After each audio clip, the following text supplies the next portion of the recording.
Thank you all for being with us this morning. It's my great honor to welcome my friend, Foreign Minister Trujillo, back to Washington for the U.S.-Colombia high-level dialogue. It's the fourth meeting that you and I have had this year.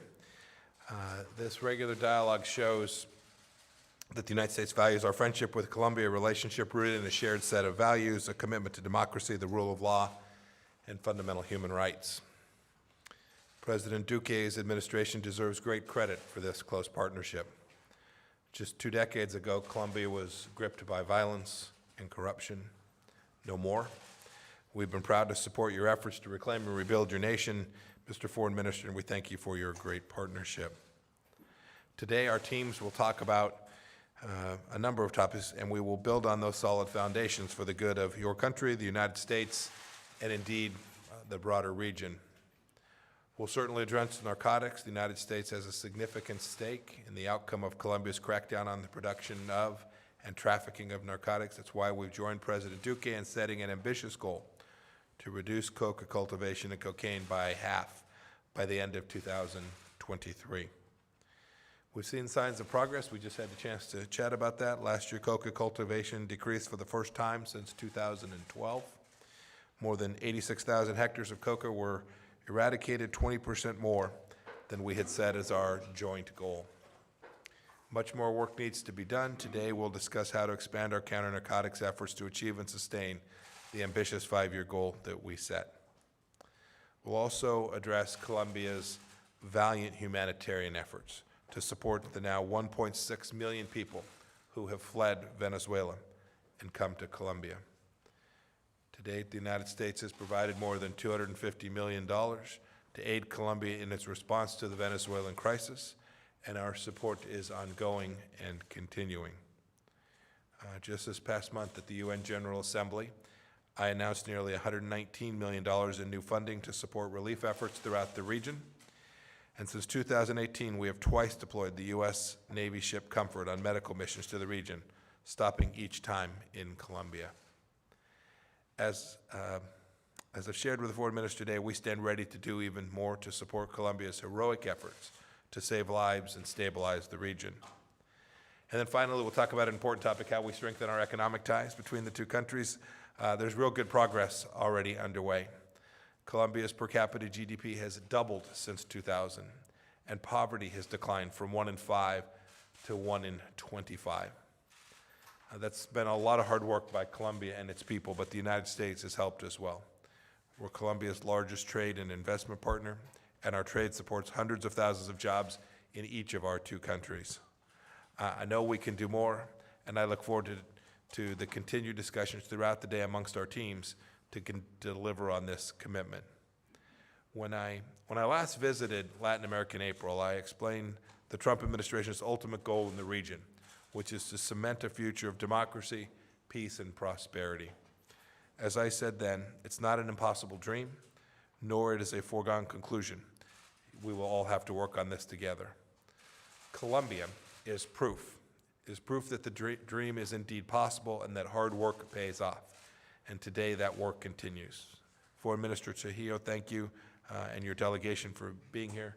I invite you now to make a statement. Thank you very much, Mr. Secretary. Good morning, everyone. As Colombia's Minister of Foreign Affairs, it is an honor to meet you all today as we open the 8th meeting of the U.S.-Colombia High-Level Dialogue. On behalf of the entire Colombian delegation, thank you, Secretary Pompeo, for the warm welcome and your hospitality here at the Department of State.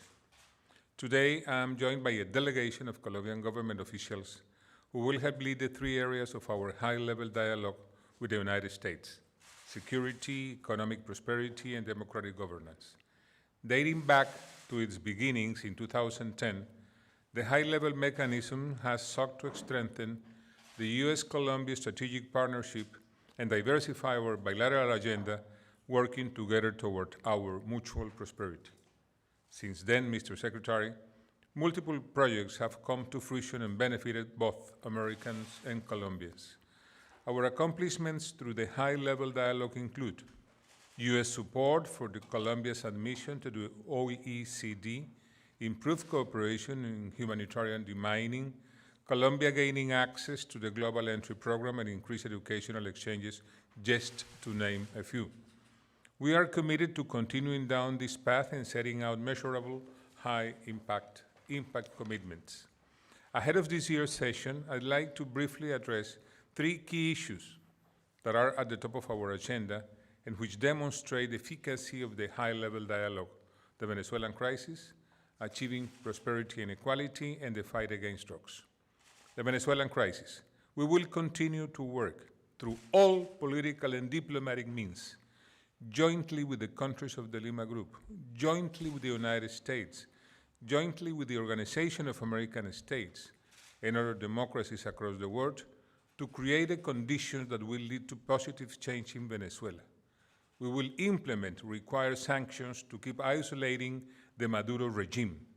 Colombia is deeply grateful for the continued U.S. support to assist more than 1.4 million Venezuelan migrants in Colombia.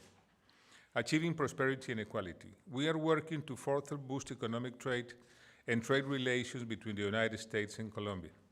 One example of this partnership occurred last May, when President Iván Duque and U.S. Secretary of Energy Rick Perry signed an agreement for both countries to advance renewable and non-conventional energy sources, diversify our energy matrix, and make Colombia more attractive to investment in energy projects. The fight against the global drug problem. The Colombian government is committed, more than ever, to reducing areas cultivated with coca crops by 50% in 2023. So far this year, we have achieved more than 75% of the annual goal of eradicating 80,000 hectares of illicit crops. Despite challenges in our hemisphere and across the globe, Colombia and the United States stand together in promoting common interests and values such as liberty, democracy, and the rule of law. These mutual values will continue to guide our actions in delivering prosperity for our peoples. Our delegation looks forward to this year's session and deepening our political and commercial relations through close dialogue with the United States. Thank you very much. Thank you. Thanks, everyone. Mr. Secretary, will Ambassador Yovanovitch be allowed to appear for deposition on Friday?